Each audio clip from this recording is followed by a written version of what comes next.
Hello there, and welcome to Gooner U Film Studies, where there are no degrees because the learning never stops.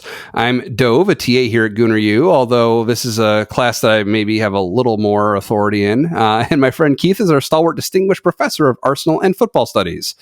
This week features the feature film Next Goal Wins that came out in November of 2023 and recently started streaming as we record at the beginning of March 2024. Hello, Keith. Hello, Dove. I feel like you're not really a TA in this one. I feel like we could. Really I feel like we could at least raise you to the level of instructor. Or, Instructor. For this kind of thing. All right, thanks. I'll accept your field commission. I'm not sure about. I don't know that we have a tenure track spot open, but just when it does come open, we'll be thinking about you. Yeah, so I'll consider revising the film studies specific intro for next time around. But so the idea with film studies is Keith and I came together bonding over movies like way back in middle school when we met each other. And it's something that continued throughout our friendship, and it's something that we both really enjoy. And I figured, why not put peanut butter and chocolate together and talk about soccer movies? So I have come up with a list of 20-some movies initially, and as we scrape the bottom of the barrel, maybe I'll try and find more. But they are a wide range of soccer movies. These are including Next Goal Wins that we're talking today, but also things such as The Big Green or Air Bud World Pup or She's the Man, but also things that we've talked about on the show before, like The English Game, which is a mini series, and maybe or maybe not. We will actually end up talking about that. We'll see. Fever Pitch, which is directly Arsenal related. The Damned United, Green Street Hooligans. Like these are movies that have come up before in our series. At some point, we'll talk about Bend It Like Beckham. So we picked Next Goal Wins for today because it's timely. It's been recently released. It's a new movie that I wanted to see anyways, and it's streaming for both of us, so we had access to it. What I'll probably do in the future is I'll kind of flip a coin. I'll roll the dice, and we'll pick like the first movie that we can both watch that's on a service that we both subscribe to.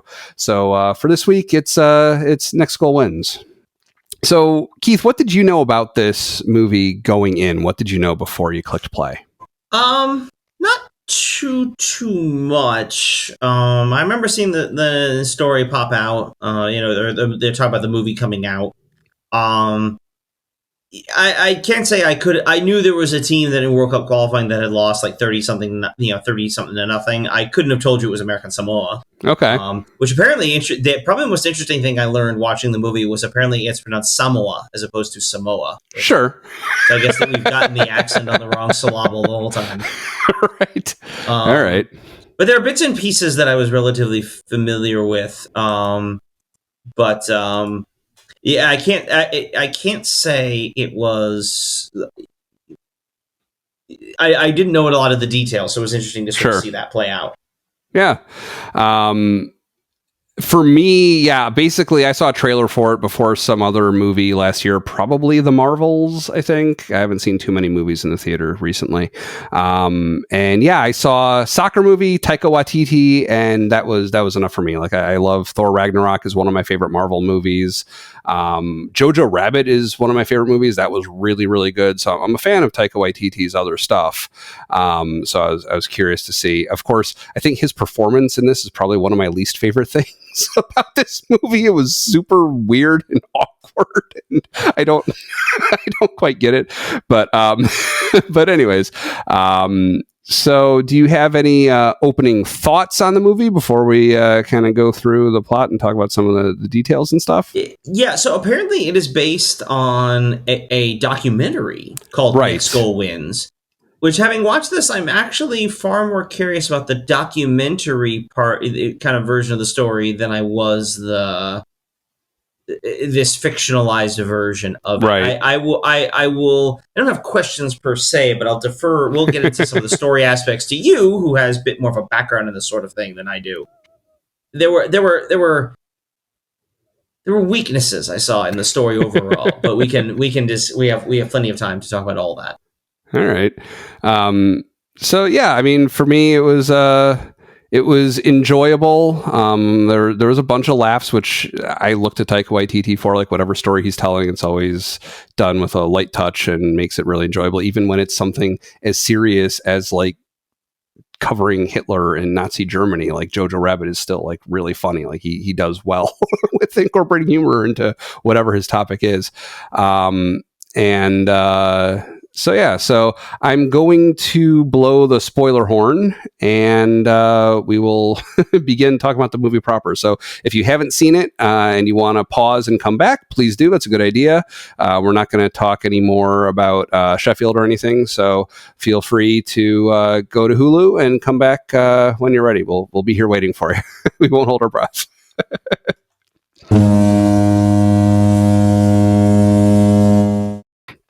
All right, so let's assume that the spoiler horn has been blown. I will do my best to remember to edit that in after the fact.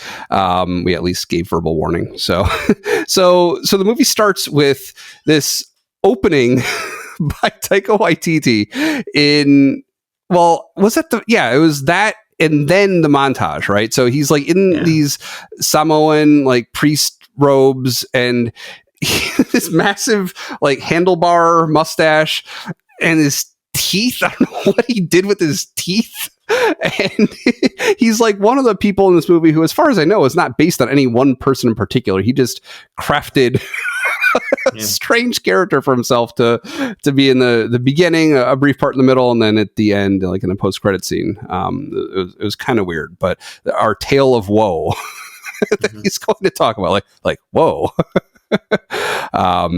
So they show the montage. I thought that was a really great way of introducing the team, right? Like, where they showed like the first goal, the second goal, and they just show it going in over and over again. And like, me not knowing that there was a match that went into the 30s, I was like, when is it gonna stop? And yeah, I mean, it eventually stopped. Yeah, no, that game was that was a real thing that happened. Yeah. Yeah, no, it was that's really it. There's a real thing that happened. Yeah. You know, you get to that kind of level. I mean, you saw that they talked about the players a little bit. I mean, that's the kind of thing that's a reality at that level. So many of these really small countries, these guys that play professionally. These guys, you know, they have real jobs, you know, and several.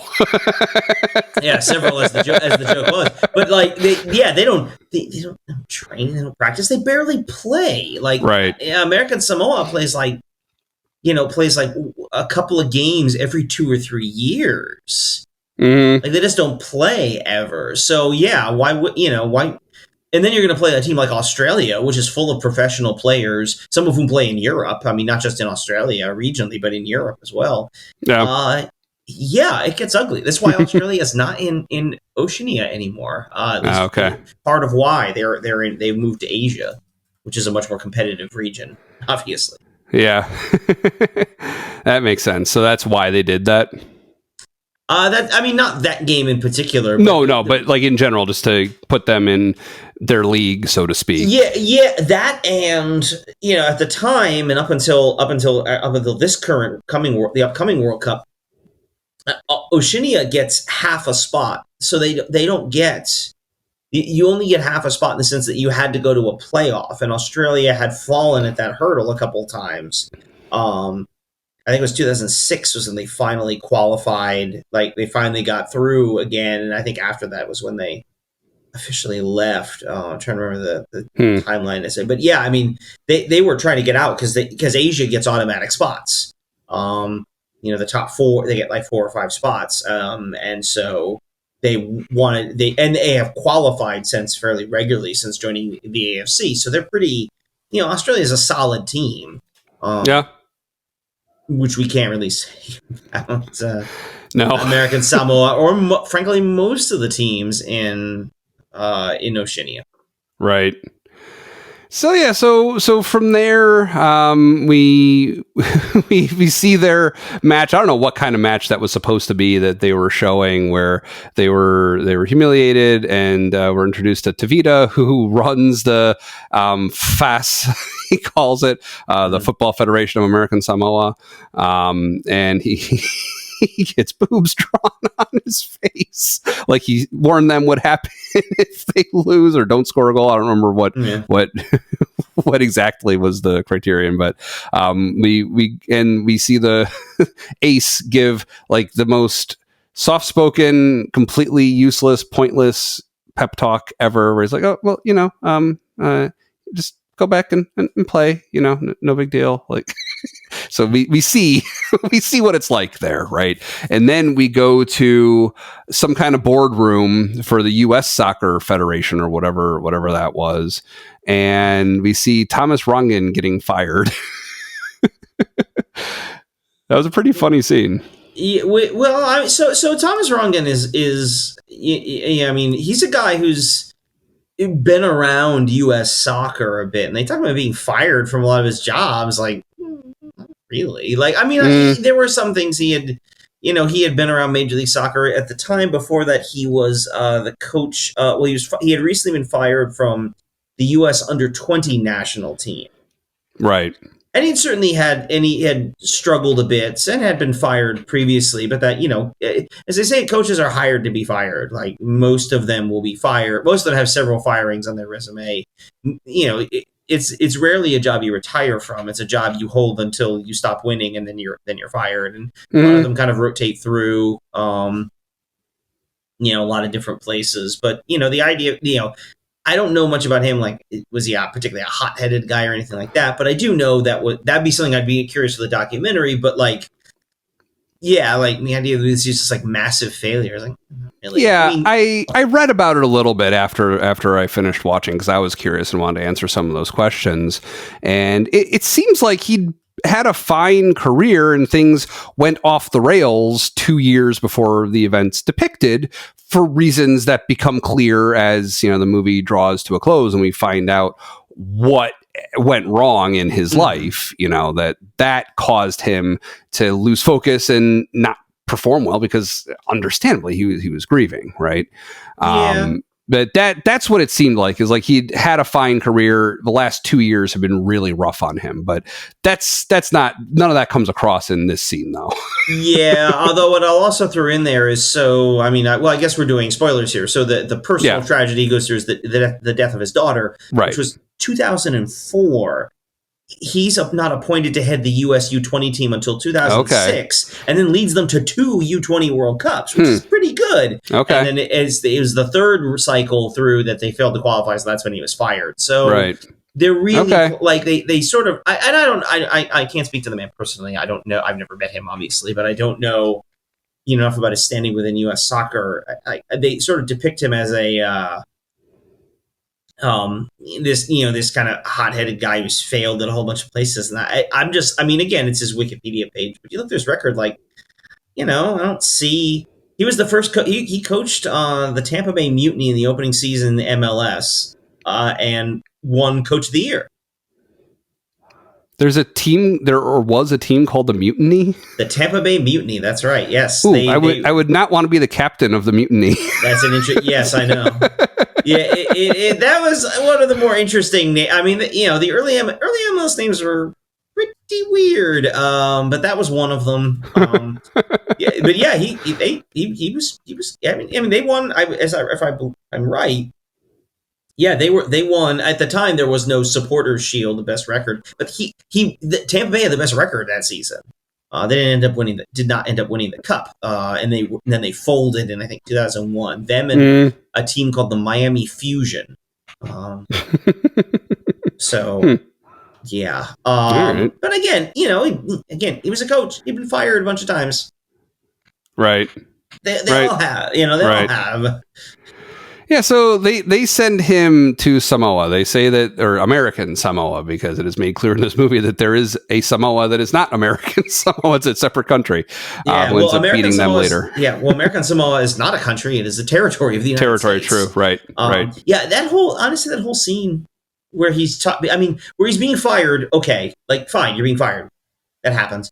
The part where they assigned him to American Samoa. None of that made any sense. Presumably, he could work at whatever job will have him at that point. Whoever wants to hire him. Yeah, none of that stuff involving whatever that, what do they say, the American Soccer Federation or any of the stuff with Will Arnett and his characters, and none of that made any sense whatsoever.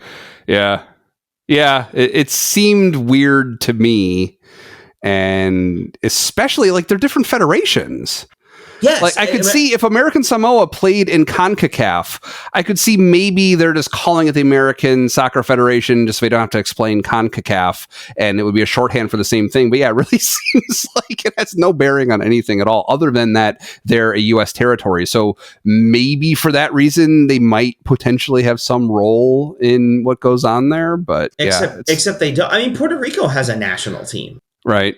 Like, yeah, I mean, so do several other U.S. territories. I think maybe. Actually, the one I'm thinking of is Guam, but I don't know if Guam actually has a team because they might be too small. But like, there might not be enough people there. But yeah, I mean, like the idea that there's some sort of, that whole scene was just like, what is going on right now? What are we even doing? Yeah. I mean, you have to set it up because you get him there because it has to sound. I mean, I understand for the drama of the story. Right. It has to be, it's like he has no choice. He has to be there. Yeah. I laughed hard at the accelerated stages of grief with the slides like that. Yeah, that was funny. I have to say that was a well constructed bit. I like how that all played out. Actually.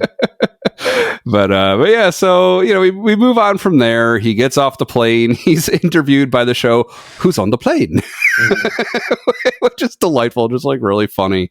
And we get introduced more to Tavita, who does like everything on the island. We come to find out he just like literally we see him in at least 4 separate jobs throughout the movie, and we don't know how many more we haven't seen. And then. It was actually really funny, just like as far as attention to detail and kind of showing the compressed timeline of everything. We see the Sharpie on his face like fading over the next few scenes. I thought that was pretty good, pretty funny. They drive him on the bus to show him his living quarters, and we're introduced to a 20 mile per hour speed limit, which becomes a little bit of a plot point later on. I can't imagine driving someplace where every road you can't drive faster than 20 miles an hour. That is pretty stark. It's pretty slow. But yeah, so in his room, some interesting things. So we see him setting up photos of his daughter, which is just kind of, laying the seeds for the dramatic reveal later on. We see an Ajax scarf, which I was impressed in myself noting at the time, it's Ajax, and I knew how it was pronounced, and I knew they were a Dutch team, so I knew he was probably Dutch. I know enough now to pick up on stuff like that. That was pretty cool. Yes, he is Dutch American, right? Which I have to say, I found his accent kind of like his accent was just so. I feel like it changed throughout the movie. Oh, do you? I didn't notice that. Okay, it was just so. Yeah, it was kind of all over the place. I felt, but. It was funny. So one of the articles I read, and I'll put links to the stuff that I read after watching the movie in the show notes, but apparently, so Michael Fassbender, who I've seen most recently, I just rewatched Prometheus and Alien Covenant, so I saw him playing a non-human character in those most recently. And he does accents a lot in his work. I mean, he has a British accent, I believe. And so he was doing just kind of like a vanilla, like American accent when he was playing that character in those movies. With this, they said in one of the interviews that this was an interview with Rongan, actually, like real life Rongan, and they had planned on him meeting Fassbender at one point, but then they ended up calling it off. He basically knew how he was playing the character and didn't want to meet Rongan at that point and mess with what he'd been working on, I guess. I don't know. But yeah, they'd said that I think Rongan was happy with the accent, that to him it sounded like himself, but maybe that didn't last throughout the runtime. Yeah, again, it could maybe that was just me. Maybe I'm just is being pickier about it. But that one, it was just weird. But it's. Yeah. And we see the pictures of Jesus and Dolly Parton on the wall. They are religious people. So then. From there, we go to the first practice that he attends, and we see the beginnings of, no matter what he plans to do with them, it all falls apart. It's it probably shouldn't, but in so many ways and at so many times during this, I was just thinking about my experience coaching like little kids, where it just like these guys have never been coached before. Like when you're working with other players their age who have been coached by one coach after another for their entire lives and at very competitive levels, they're used to certain things. And it's like, I had the same job as a youth coach that he had with them. It's like, teaching them how to be coached. Like, okay, so we're going to focus on fitness and discipline, right? Cacio e Pepe, like he has an analogy for it and it's great. And it just falls apart instantly. They don't do the first thing that he asks them to. It was funny. They also referred to Mr. Miyagi for the first time. That'll come back hilariously a couple times later. I'm also in the middle of watching through those with my son, so that's there's like a bunch of things that's just, it's funny for me specifically. They were like particularly relevant. So we're also introduced to the character of Jaya. Reading, like searching for more about this after the fact, it seems like a lot of people watch this movie or were anticipating this movie because, oh, this is the transgender soccer movie. Were you aware of any of that going into it? Because that was completely left off of the trailer that I saw. I was surprised by that going into this. I remember hearing about that somewhere along the line, so it wasn't like a surprise when that came up. But as soon as it came, I was like, "Oh, that's right, I had heard about that," but I couldn't like. I don't have any like deeper thoughts about that. Yeah, so that's interesting, and overall, like their treatment of a subject matter struck me fine. Like it's it was kind of there, but it wasn't like the focus of it. I think in another sports scenario, maybe it would have been more, but. Given how bad the other team was, that was clearly the bigger burden for them to overcome most of the time. But yeah. I mean, I it was interesting because obviously they sort of set her up as the, I guess I'd say the what's the word I'm looking for? Sort of the player to focus on. So like, I mean, I'm thinking about in the dynamics of sort of a general sports movie where the coach is typically the main figure because it's an obvious, try to, right. How do I mold this ragtag group of whoever into the winning team at the end of the movie? And usually you have one or two players you focus on that for whatever reason the coach uses that there's some bond created there. And they clearly use her for that, which is fine. It makes sense. But I did feel like they kind of, to me, left a few things unsaid that shouldn't have been left unsaid. Like, the one that bothered me was they talked about the hormonal replacement. Right. And about the idea of transitioning. And he asked the question, which is a perfectly fair question for him as a coach to ask about her status as a player regarding FIFA. Of course, yep. And she says, I qualify. And then they just never talk about it again. Like, it was kind of a weird sort of thing. Like, I mean, okay. I mean, it's a fair question to ask. And as far as I'm aware, it's never really come up because it's based on a real player. Well, right. And I mean, from my point of view, the main controversy regarding transgender individuals in sports is when you have men who want to compete against women and claim hormones are making them weaker or something. I don't have a problem if you're a guy and you want to compete on a guy's team and you're taking hormones that make you weaker because you want to be a woman. Like that's up to you. If you and your team are okay with that, go for it. Like that seems reasonable. Yeah, and I right. I mean, but I think in the case of this, because these sporting competitions, they have rules about these kinds of things because they feel they need to draw the line, and so this is how they've done it. And the idea is it works the other way. Now, again, I think the sense is it's much more likely to be an issue going in one direction than another. Sure, as we pointed out, but. I mean, the sense is as an international sporting body, they have rules for these sorts of things, and again, it got brought up and then just kind of dropped. And the one downside, I think, to focusing on her is I didn't feel like I knew any of the other players at all. Yeah. Like, we get a little bit. We get moments with each of them, but they ultimately kind of blur together, and they're mostly forgettable. Yeah, I mean, other than the keeper, whose name I can't remember, because it's interesting. Salapo. I would have thought the way they set it up that with him giving up the goals, he was going to be, I think he would have made a really good player to sort of set around. I think because he's captained the team a bunch of times since then. And then he's literally not in half the movie. Like they just completely forget about it. So one thing, dropping in a little more knowledge about the real situation.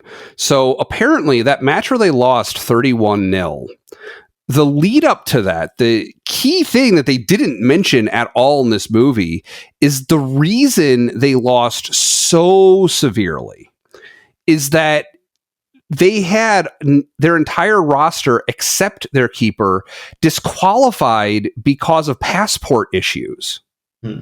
So they had to play their youth team, essentially, plus the one seasoned adult keeper against Australia. And that's what led to such an incredible blowout. So, of course, it makes sense in a dramatic sense for them to leave that out a little bit. It makes it seem like these guys are that much more hopeless. But I have a feeling the real story involves working with players that weren't quite as bad as these guys that's played for comic effect. Oh, absolutely. Absolutely. And yes, obviously, it's part. I mean, again, it's kind of the weird thing about this kind of telling this kind of story.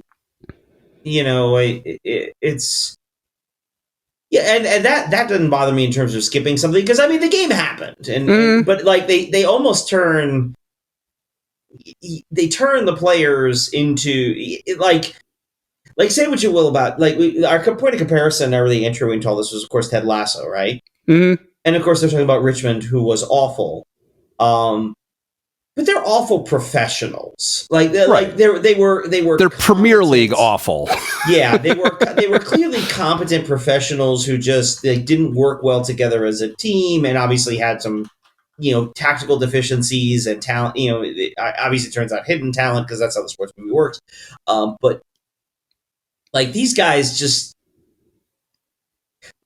I just don't. That sort of just struck me as a little too much, just how comically bad they were. And I know someone's played for comic effect, but it's again I feel like there was too much of a balance trying to be struck between this is a comedic movie, we're having fun, this is silly, let's laugh at it, and there are serious points they were trying. It just felt to me like that was too wide of a swing. Yeah. For me, as an audience member, I'll say. Yeah, I can see that. Yeah. So moving on. So the next thing is, so we get through that practice, and I mean, there's some funny moments with Samsung and his father Sony. I thought that was pretty funny. And you get Daru always slide tackling badly, just knocking guys over. That's all he does every time he sees the ball.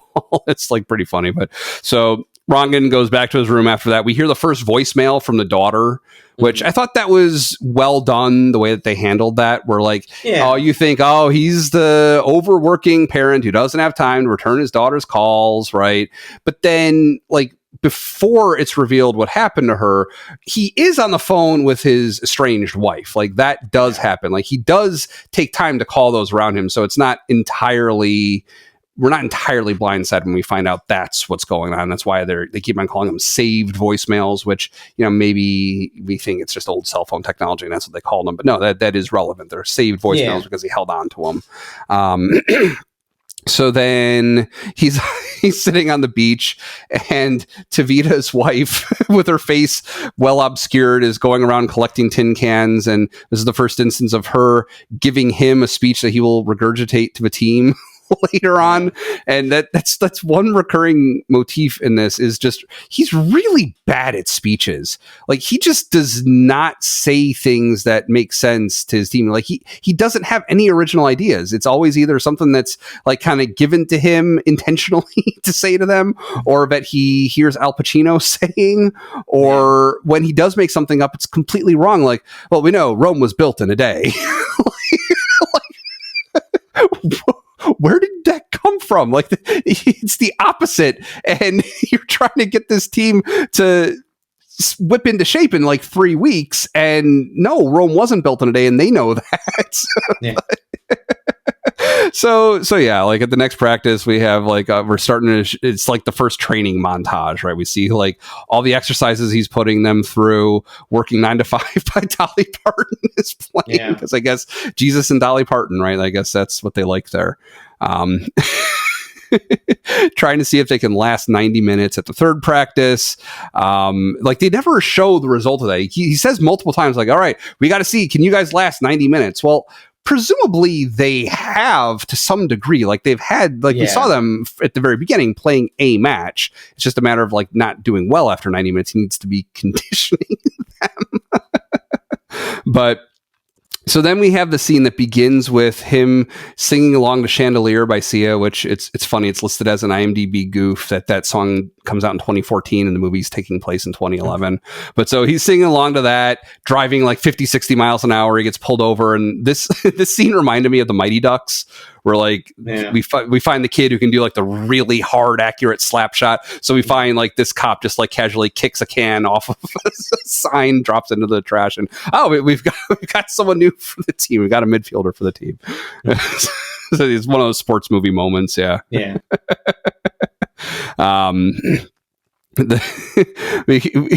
tries to get them to want to climb up the mountain with him, and they're not interested at all.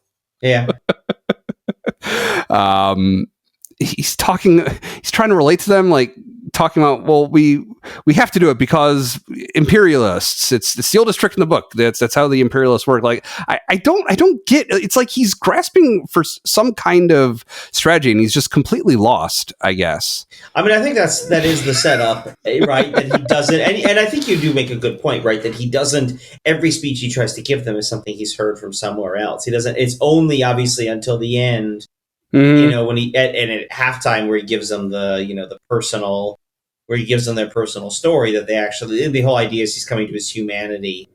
Yeah, I do think that worked overall, but but yeah, again, like he the idea is he's there for a month and has to like turn them into like, that was just kind of, I don't know. I just thought it was kind of fascinating to sort of see that. Yeah, and I think ultimately what it's ultimately trying to say, and we kind of get at this directly, like on the nose in this next scene where he's meeting with Tavita in Tavita's office, and they're all kind of at like picnic tables having lunch or something next door, and they overhear him through a door. Tavita's on his computer with a keyboard and mouse, but no monitor. No actual computer. Yeah. But and what he's telling him is like, look, we have our culture. We don't care about winning. All we want is to score a goal. And like, this is something he's told him multiple times. And I think it's when Rangan finally makes peace with, I'm not going to change the way they do things. And I should stop putting the pressure on them. I think that's really the breakthrough at the end. Like, and he gets through to him by pointing out, you're not happy. We're happy. You should try to be like us instead of trying to make us like you, basically. But,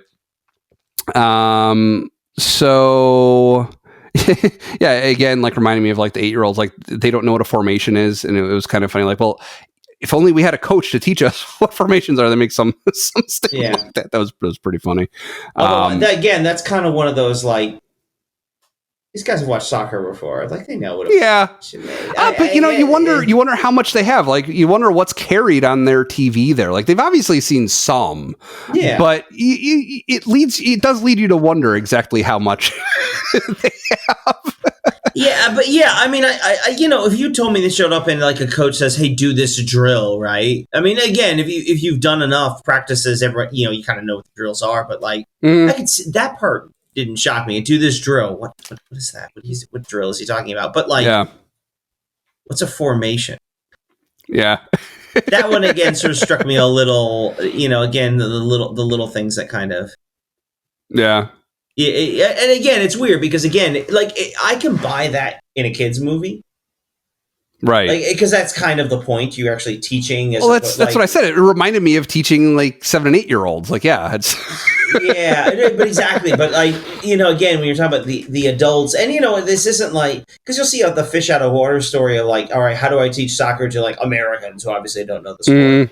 But like, you're talking about guys who are playing for a national team that has competed in World Cup qualifying before. Like, this isn't, I imagine that, whatever high school level they existed, they played at there, they've played youth levels. Like, they're not very good because they're not very good. They're not very, it's not because they're idiots. Like, they're just not very good, which happens. Right. Let's talk momentarily about the platform that we use to bring this episode to you, which is called Zencastr. So we use Zencastr for every episode of the show, and it gives us a lot. So it makes it super easy to record a podcast. You just log in with your browser and you start recording a high quality podcast right away. You click one button, gives you a countdown, you're done. You record studio quality sound and up to 4K video with your guests. Feel a sense of zen knowing Zencastr's multi-layered backups ensure you always have your recordings in the highest quality, even if the connection is unstable.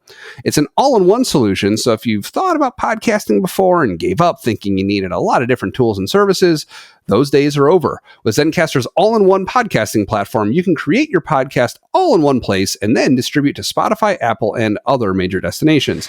They also have a new iPhone app, so it's easier than ever to record now with their iPhone app.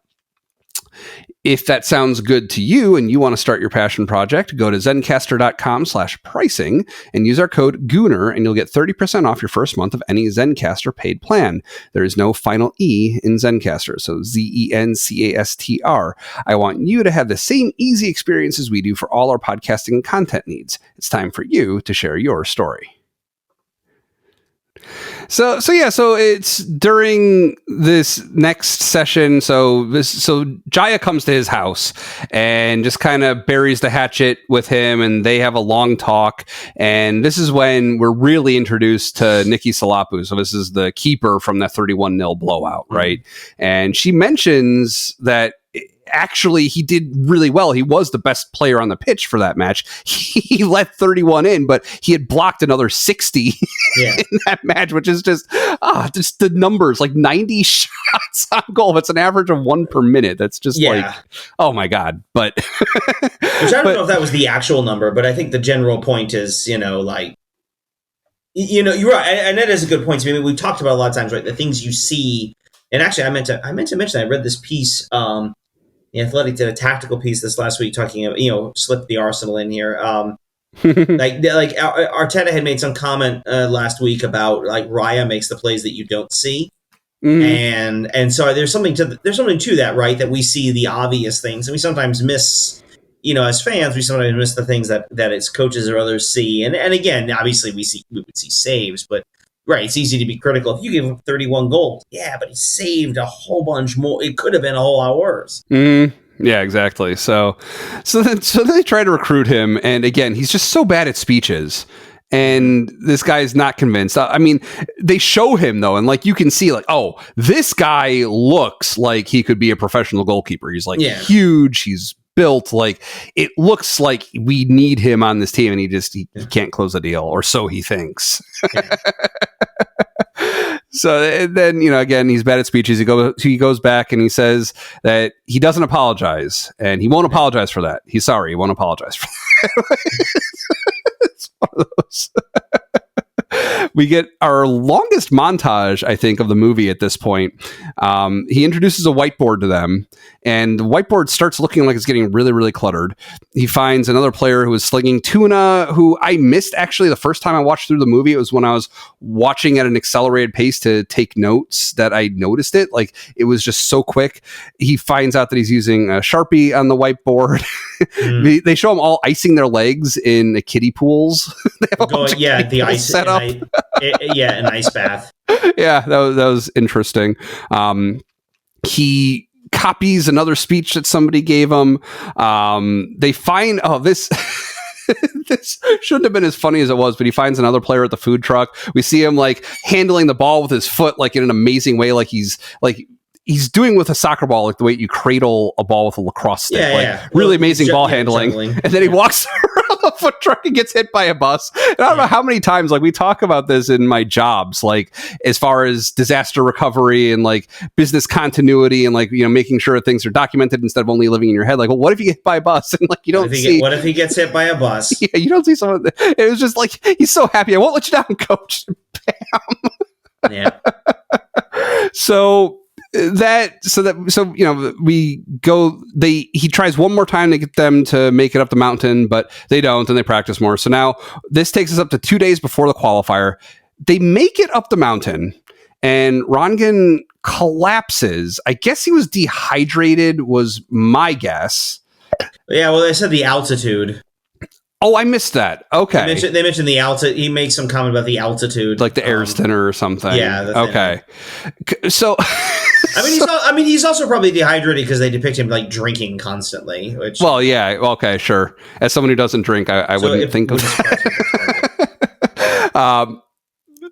Yeah, it could be. So this was weird though. So they carry him down the mountain, and he's unconscious, and they submerge him in the ocean water. That seems like an incredibly recklessly dangerous and awful idea, but it apparently works. Well, yeah. I mean, that could have... I just can't fathom thinking that was the right thing to do to him. So he starts becoming one of them. He goes to church with them. Nikki Salapu tells us that he plays FIFA, or we see him playing FIFA on his Xbox. And I think he mentions it later on that's what he does, is he replays that match over and over again on his Xbox, like blowing away Australia, like turning. He wins 32-0 every time. Right. It's so funny. So they have the send off like when they're leaving for the qualifying match, which is funny because I've watched the penultimate Ted Lasso episode of the 3rd season. So this is the one where they leave for Manchester City, and it actually showed the fans like saying goodbye to them as they're about to get on the bus to leave, and you know, it was a similar kind of scene, which I hadn't really thought about much. I guess the people who show up there are like, I don't know, I guess just fans who know that the team is going to be there at whatever hour of the morning, or whatever. And there's, so they have a goodbye with everybody, and they leave, and they land. They joked about crossing the date line. So now it's yesterday, which I don't, someone said that's not true, like in the movie, and it's probably not, but at that part of the world, I guess it could be. Yeah, I would say I don't actually know where the international date line is necessarily. Yeah. I mean, relative to all those islands, it's one of those things they said it like, that's funny. Yeah, exactly. So then they're invited to attend this party where footwear is compulsory, which throws some of them, like he spends a long time explaining what footwear is. Yeah. To them, which seems I didn't read it so much as he was explaining what footwear was. I read it as he was explaining to them what was acceptable footwear. Yeah. But I mean, it sounds like just about anything. Like he includes like flip-flops. It was like literally anything. Yeah. So this is when we meet the Socceroos. That's a term I haven't heard before. Is that the actual nickname for the Australian national team? Yes, or well, okay. I mean, it's somewhat unofficial, but yes, the Socceroos. Okay. Well, very Australian. You know. I guess there isn't such thing as an official nickname, probably, but would it be listed on that Wikipedia page we linked to a couple weeks ago? Wouldn't be much of a nickname if it was official, you know? Right. So yeah, I mean, you know, we have more of a drama with his estranged but not yet ex-wife, who is kissing Will Arnett, and they're there for reasons that don't make sense in the real world, but kind of make sense as they tell us that he is there to drop the hammer and apparently kick American Samoa out of FIFA. It sounds like if they don't qualify again. Yeah, again, things that kind of bothered me, like just unnecessary stakes. Like, I don't know who this guy, like what this group is supposed to represent, or I don't know who you are or where you're from. But like, that doesn't. Yeah. Like, I just can't even fathom what that was supposed to be about. Yeah. FIFA does suspend national teams, but they suspend them basically because of malfeasance within the association. Right. Or the big reason they'll suspend countries is usually because they'll talk about they shouldn't have political interference, so the government should be staying out of the association, which is funny because half of these federations are established by their governments. But the idea is that like leadership in the group is changed. You know, the head of the FA is being appointed because of political connections or fired for political reasons, as opposed to football reasons, which would be presumably we fired him. Why? Well, we didn't qualify for the World Cup. We wanted to. Oh, okay. Yeah. You know, again, this is FIFA, and they have to deal with a lot. You know, in a qualified defensive FIFA, you have international groups like that have to deal with some pretty unsavory regimes, and so it takes a lot for FIFA to like really drop the hammer on somebody like that. Yeah. Not just poor performance. Like, it doesn't matter that they've been at the bottom of FIFA for however many years at that point. That didn't seem to make sense to me. No. FIFA rankings themselves haven't been around that long. I mean, and most of that region of the world is down there because most of them. Yeah, I mean the FIFA rankings were introduced. Hold on, I did look this up at one point.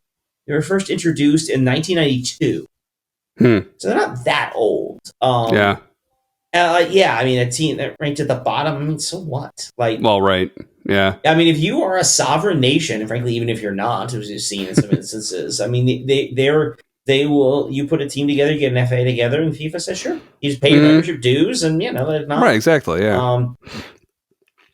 So I don't know what that American Soccer Federation was. I don't know what any of that was all about. Yeah. Again, just a ridiculously needless level of stakes. Again, their goal was, as I said, to score a goal. Right. And the stakes there were for Rungen's character, for Michael Fassbender's character, to sort of discover himself, which he doesn't quit American Samoa to discover himself. He does get a job at MLS, which he takes. Yeah. But which is actually what happened. But it wasn't like there are stakes in that. Right. Part of me feels like, as much as we enjoyed the scene with the stages of grief, and I didn't care much for some of this, like the weird, like those conversations they were having outside the stadium or in the stadium. I mean, as we talked about, the thing was missing was a little bit more character development of some of the players. Like, sure. Let's develop the players a little bit. Yeah, take some of that time and put it to that. Yeah. Let's get to know them a little bit, just a little bit better. I mean, again, it was this under 2 hours. It was a comedy. Well, and ultimately, I think that's really the stakes that matter here are how they feel about themselves. That they feel redeemed on the international stage by the end of this, right? Like, I forget if this was in the post movie titles where they're telling us what happened afterwards or whatever in the real world. I don't remember if it was that or what I read after, but American Samoa hasn't been at the bottom since then. Yeah. That's something, and that means that he changed something. Like he got through to them, their mindset changed. They were in a slump. They felt better afterwards. Like, that's all you really need. Right. Yeah. And the idea about them, and they do actually beat Tonga. I don't know about a penalty in the 90th minute or whatever they had there, but they do actually, that actually did win that game. They went that in that qualifying round. I looked it up. They had a win, a draw, and a loss. I mean, that was not enough to continue on, but okay. But like that was a win for them. Right. So that actually was a little more realistic than I expected, but sort of making Tonga the bad guys, I thought was a little weird. It was an odd. I mean, I guess it again kind of raises the stakes and the embarrassment a little bit. I don't know. It just didn't. It just felt like a chance for humor to me. Like, this is like kind of like another cliche. Like, but I guess what was novel about it. So like you have Tonga who's like taking it super seriously and like trash talking and whatever, and they're just like, whatever. We really don't care. Yeah. Like, was that an insult? But they do care. They don't care about the insults. Yeah, they're bothered by their stand. I mean, that's it. They're bothered by their standing. They're bothered with the way they talk about the Jaya. They're bothered about there's a lot of things about it that clearly bother them. I just, again, that was kind of one of those, like they do at the beginning, and this actually kind of bothered me right off the bat. They do their pregame, the haka, the dance. Yes. And they show them at the beginning and they do it like they don't know what they're doing. And I'm just thinking, no. If there's one thing they would actually do well, it would be that. Oh, really? So that was something that I had noticed too. I thought that was the first time they did it. It looked fine to me. Like that looked cool, and like they're really like trying to psych out their opponent when clearly they can't back it up at all. And when they did it again the second time, it didn't look meaningfully different. And I think it was kind of reminding us that ultimately Rangan hasn't done that much for them. Like they already had that before he got there. And maybe I'd have to watch it again, but I watched that scene the first time they go through, and like it's part of setting them up. To me it read as like setting them up as, you know, the gang that can't shoot straight. Like they can't do anything right. Yeah. It's not any good. And I just remember watching it thinking, nah, because I don't recall. I mean, it definitely is. To me, it was much better when they do it the second time. Like it kind of it kind of peters out. Like the opponents are kind of like, like we're applauding because we're going to applaud because we have to be polite, not because like it. To me, it was like they're part of setting up their increased competence because they do play well in that first half, even though they give up the goal. I mean, that was part of what was so frustrating for them was to play well and give up the goal. Yeah, it was like us against Porto last week. Exactly. There you go. Bring it back. So Yeah, so I mean, so really, the rest of the movie is basically the match at this point. So that first half, right? It does go fairly well. We have Salapu show up at the last minute, which I doubt that would actually be allowed. Like we've been talking about, we talked about earlier in this episode with rosters. That would not. Right. Not for a World Cup qual. I didn't think so. Yeah, but so okay, fine. For dramatic effect, okay, he shows up. Maybe they put him on the roster hoping he would show up, and speculatively, and then he decides to because they probably don't have enough people to actually fill out a full roster sheet, anyways. So put whoever's name you can think of. The little kid Armani was probably on the roster. So he shows up, and we have like a final like Jaya. We find out is like suffering like mood swings because of trying to stop taking the hormones for reasons that aren't entirely made clear. We don't really know why that's stopping, but they get them back on the pitch and they play, and they do overall play really well. But yeah, it's like a last minute goal that sends them into a tailspin, like in the locker room, where they're like despairing again. And he decides that what I need to do is quit. That'll help their self-confidence and self-esteem. That'll save the rest of the match. I'm just going to walk out on them and abandon them for the second time in the course of, at least the second time in the course of the movie. Yeah. And this is when Tavita talks to him and finally breaks through, and he understands that it doesn't realize that he'd been miserable and treating everybody like dirt for the past, in the movie, 2 years. It sounds like in reality it was actually longer than that, but since his daughter died, like he's just been angry at the world and trying to spread that misery around. And he finally comes clean with them, lets them know why he's been like that, and tells them, just no pressure, just play. And that's what ends up making the difference. They score a couple goals. There's the one really nice defensive move where Chaya goes in and clears away what could have been an equalizing goal. They end up scoring twice. They make the interesting decision to after the first goal, tell us about the rest of the match in flashback to Tavita, who has collapsed. That was interesting. I guess because they want to be able to comment on it more or something. Well, I guess, So, I mean, there's obviously the drama that gets built into it, but also, they scored the goal. Like, that was the thing they wanted. Right. Yeah, so that was kind of, I mean, I guess I could sort of see it from that angle, but yeah, I mean, sure, why not, Yeah. So then we have Rambo, the former cop, or probably still cop on the team, and he does the crane kick, and I'm watching him standing there with the ball in front of him, not touching it, and he's on one leg, and I'm like, oh, they're going to kick it away from you. What are you doing? But it actually works, right? And I love the second time they take it away, and that's when they almost score, and Chaya saves it, which that was really funny, because it's like you were thinking it the first time, and they show, you only get one of those per match. Yeah, I say we probably can't do that more than once. Right. The interesting thing I did want to talk to you about is, so Daru, like we've been hearing about him this whole time, like all he ever wants to do is slide tackle and knock people over, right? But in this moment, they're about to score the equalizing match. They know that this is like their ace striker who is gonna get it in, and he commits a cynical foul to take him down, and it's a penalty. Yeah. I think and it's funny because me looking at that, it's like, yeah, that's the right thing to do. This is do or die. You've never won a match before. You're about to do it. That's the right thing. But you get like the mother like slapping in the face, and they're telling him like that was a bad thing to do. And maybe that's just for the kids watching. They don't want kids thinking that's okay in their youth games to do it or something. Yeah, I mean, it's hard to explain cynical fouling in this kind of game. I mean, yeah, you're right. Given the circumstances as they depict them, it's a desperate play. You understand why it happens.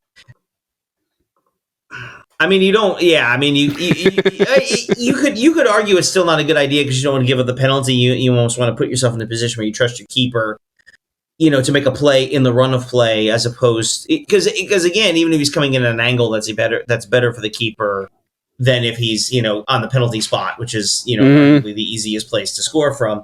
So, at that point I was kind of okay, yeah, sure. Yeah, so, they win. We hear of a last voicemail now, knowing what's been going on with the voicemails from his daughter. We hear of a last one. He climbs to the top of the mountain, I guess, on his own, and it's no big deal. Like, he's fine. They have, like, a prayer session. Tavita's thanking God for at least, winning the match, scoring some goals, even though they lost. Rangan tells them that he's been asked to play at LA Galaxy like in the form of a prayer. It was really weird but awkwardly funny, and it just keeps on going and it was, we see real life footage of all the players, which you have to do in a movie like this, I guess. It's expected. Everyone wants to see what they really looked like. Rangan joins in a dance with them on the beach. Like, he doesn't look at himself as above them anymore. He's like learning their way of life, I guess. I mean, you get a post-credit scene of Taika Waititi talking to us again and trying to walk on water for some reason, and it of course doesn't work. Well, that's the joke.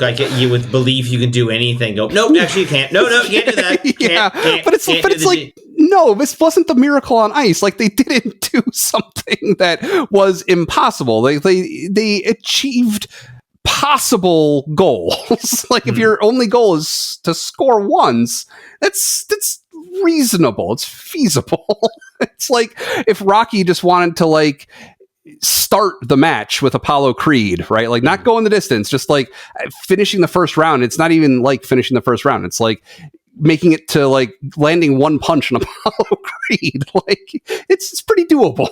Yeah. But yeah, so one thing I wanted to ask, I don't know if you know, so this is based on a documentary, like you said. The documentary has the same name, and that's one thing I was hoping would be explained, but was not during the movie, is what does the name mean? Is that a phrase I'm not familiar with? Which name if someone says next goal wins, like, is that, I mean, obviously you would say that if you're just like, if you've been playing and you got to go home to dinner, it's like, okay, next goal wins or something. Yeah, that's exactly all that is. Just sort of a pickup. It's a pick, because you think about it, a lot of times just people just play pickup games, right? Right. And you play long, and if you play long enough, and it's like, all right, we got to start winding this up. All right, next goal win, because you're never really keeping score in those. I mean, yeah, you're never actually tracking it. So you just play. And it's like, all right, we got to wrap this up. Okay, next goal win. Next goal is really, it's not so much you win, so much as the game's over. A little tidbit. Apparently, most of us was shot in Oahu, Hawaii. So that was interesting. Very, very scenic. We covered some of my questions. One thing I wanted to ask you about. So they show it in the background in a couple places. There's this game called Subbuteo, which I heard about on an episode of The Incomparable. It's a show that I listened to where they were just talking about Christmas toys, like around Christmas time, and Subbuteo came up, and I guess it's this like soccer board game kind of thing. And they showed it on his shelf earlier on, then later on you see like a green felt soccer pitch rolled out in his bed, and that's like a Subbuteo board or something. Are you familiar with that? I am not. It was the first I had ever heard of that. I kind of want to get it now and try it and see what it is, see what it's like. Next question. So they show when they're playing this big match, I think it was against Tonga, how like they have red fronts and white sleeves, and the Tonganese or whatever, Tongans, they have like basically the exact same jersey, just inverted colors, like white and red. That seems to me like you wouldn't see, like when we were playing against, trying to think who might have an inverted color scheme to us, like white fronts and red sleeves like Arsenal. But like in the Premier League, like you'd have a clash kit that's a completely different color, even though like green and dark green and dark blue is not at all in Arsenal's typical color palette. That's a kit that we wear just so if we have an option that doesn't clash with somebody else's. Like, do national teams not do that? Because it seems like they would, like the red and white, even though one is more dominant on each, it clashes. Well, so you have, I mean, obviously national teams, most of their colors are going to be based on like the national symbol, national flags in most cases, with a few of the national colors, Italy in blue, the Dutch in orange, that sort of thing. But think about how many countries out there that are blue and red, especially in their, just look at the national flags. Mm-hmm. Or even some basic colors like green is a common one, light blue in some cases like Argentina. And most of them, and partly for manufacturing reasons, don't have like super complicated jerseys. I mean, that, Argentina and the blue and white stripes are distinctive because you don't see a lot of countries that have the vertical stripes. Most of them are kind of a solid color top. And typically they have their regular kit, and then a change. Part of the reason you see that is because over the years in the top leagues, like they've developed a pattern of I mean, the whole point is to sell the shirts, really. That's what it is. Sure. So like they come out, like you said, they come out with new ones every year. And so you have to, you just, at some point, just for the sake of design, you get creative with colors and designs. I mean, Arsenal typically will have a blue or a yellow, but then one year they wore purple and black stripes, like purple and black stripes. It was a nice kit, actually. They wore white one year with like maroon trim, claret trim. But like in a sense, like in a major professional league, things get a little weirder and crazier because there's just more money and you're trying to manufacture and sell. The national teams tend to be a lot more templated and standardized, mostly because if you're a Nike or an Adidas or Kappa or Lotto or some of these other manufacturers we see. So Lotto is real? That was one of my other questions. Yes. Okay. Yes, Lotto, the brand you saw. They're real. They're real. Okay. They have some teams. Outside of a handful of teams, outside of like the teams you've heard of, they're not selling a lot of these shirts. So in a sense, like for countries like Tonga or American Samoa, their shirts are basically like that what you'd buy out of the catalog. Okay. And they just slap it looked like that in the movie. Yeah. That's kind of what they are. And so if you're a country like Tonga, like, well, our colors are red and white. Okay, here's a red and white shirt. If you're American Samoa, what are your colors? Red and white. Okay, here's a red and white shirt. They're not going to get too creative or crazy with the change kit because they don't really want to. They think about how like the shirt is. I mean, and especially big countries talk about it this way. Like the shirt is almost like the national flag. Like Brazil in their yellow, like. You don't mess with the Brazil yellow. Like that's a okay, yeah. That shirt matters. Argentina in the blue and white stripes, or the Dutch in their orange. Like they, these kinds of things. They have real meaning to them. So although as you get to the World Cup, you see a lot of crazier stuff, especially the change kits. More and more national teams. If Nike or Adidas, whoever thinks they can sell it. So they'll get some pretty wild designs, especially for change kits. And some of them, like Nigeria, has become famous for some pretty interesting kits over the years. Jamaica usually looks is kind of solid and different. We have Croatia, who's always got the checkers. Right. some variation on the red and white checkers. It's okay. Cool. All right. Well, any closing thoughts on this? I don't know. There are a lot of great one-liners, which you definitely always get with Waititi. At the risk of being too critical, I've seen better sports movies. I'll just leave it. I would like to send my critique. I'd like to see a little bit more development of the players' stories. I wanted to get a sense of them a little bit more. Right. some of the stuff we're talking about now sort of comes out to me in retrospect rather than in the moment, which I don't think is great. Like, you kind of want to live in it in the moment. So, I guess I'll lead with what I said at the beginning. I'm frankly much more interested in trying to track down the actual documentary this is based on, rather than this fictionalized version, which I've sort of laid out, I have some issues with. Sure. Yeah. For me, so I've been logging every movie that I watch, and along with a rating since roughly 2010. Like, I've been doing this for a while. When I was tracking it in my own database, I had a 6-star scale, and that was kind of based on TiVo. I don't know if you ever had a TiVo brand DVR, but when you were rating something on TiVo, because it would recommend stuff and record it preemptively for you, you could give it up to 3 thumbs up or up to 3 thumbs down. And I like that rating scale. And part of what I like about it is there is no middle. I don't use like half stars. It's like I have to ultimately give it at least 1 thumb up or at least 1 thumb down. So this is 1 thumb up from me. Like, I gave it 3 stars. So now I don't have my own database. I use Letterboxd. I can put a link to my Letterboxd in case anyone is interested.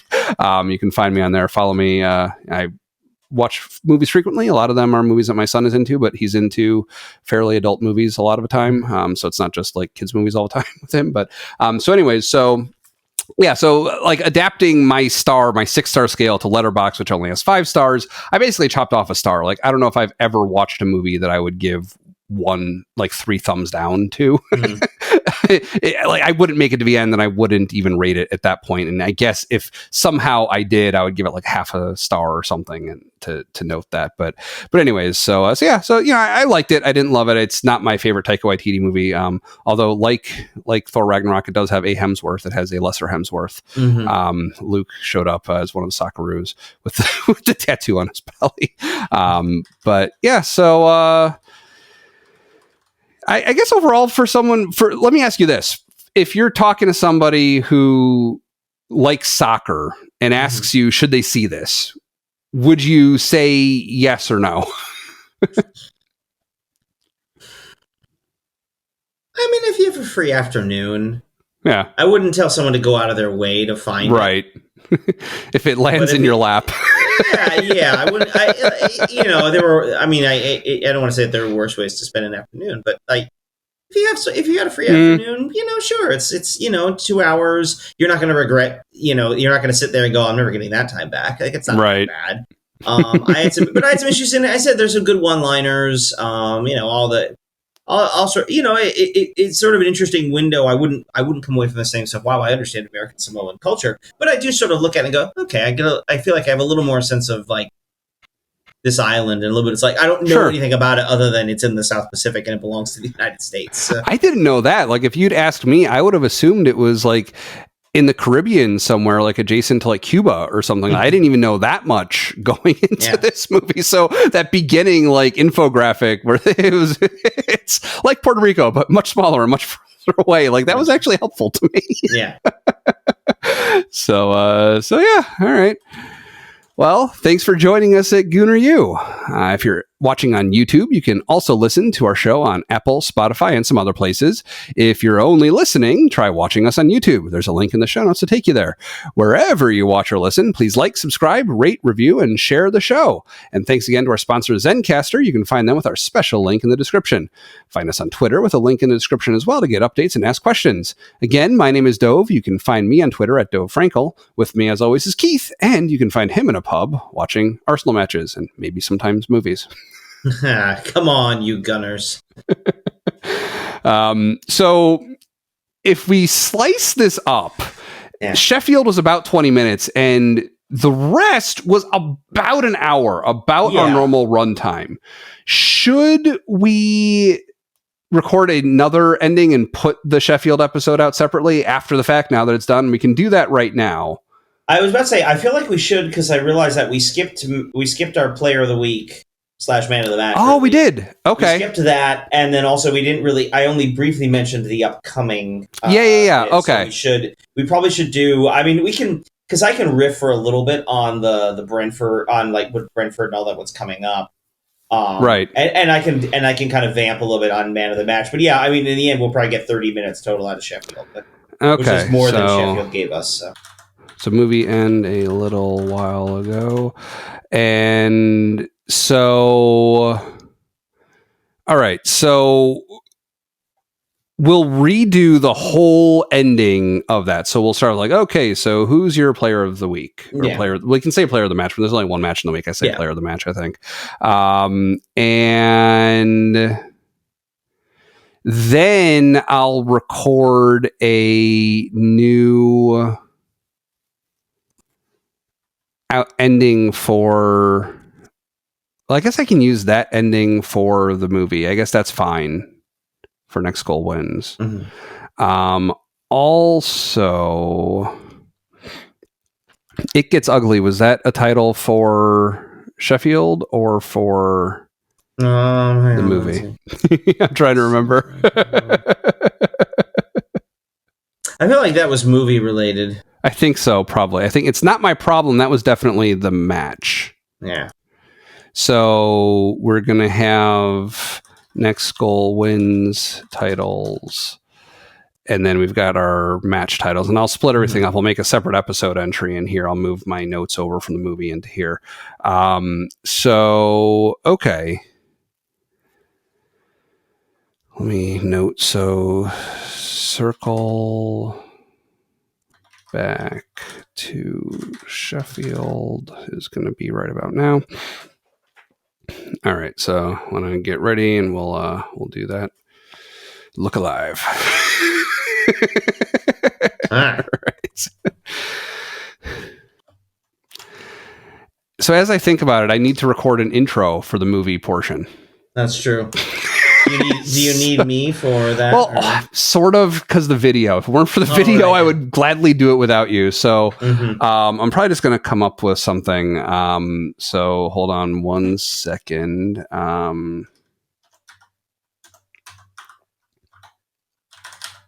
So I was just typing out NGW intro. I'm making footnotes as we go, like so I can know where to jump around when I'm cutting.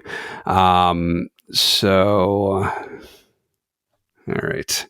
I feel like there was some sort of intro-esque, or was it more transitionary? I remember you said. Yeah, it was kind of a transition. Yeah. I said something to introduce it, but not like I would if it was the top of an episode, you know? Yeah. Okay. Yeah, that's fair. All right.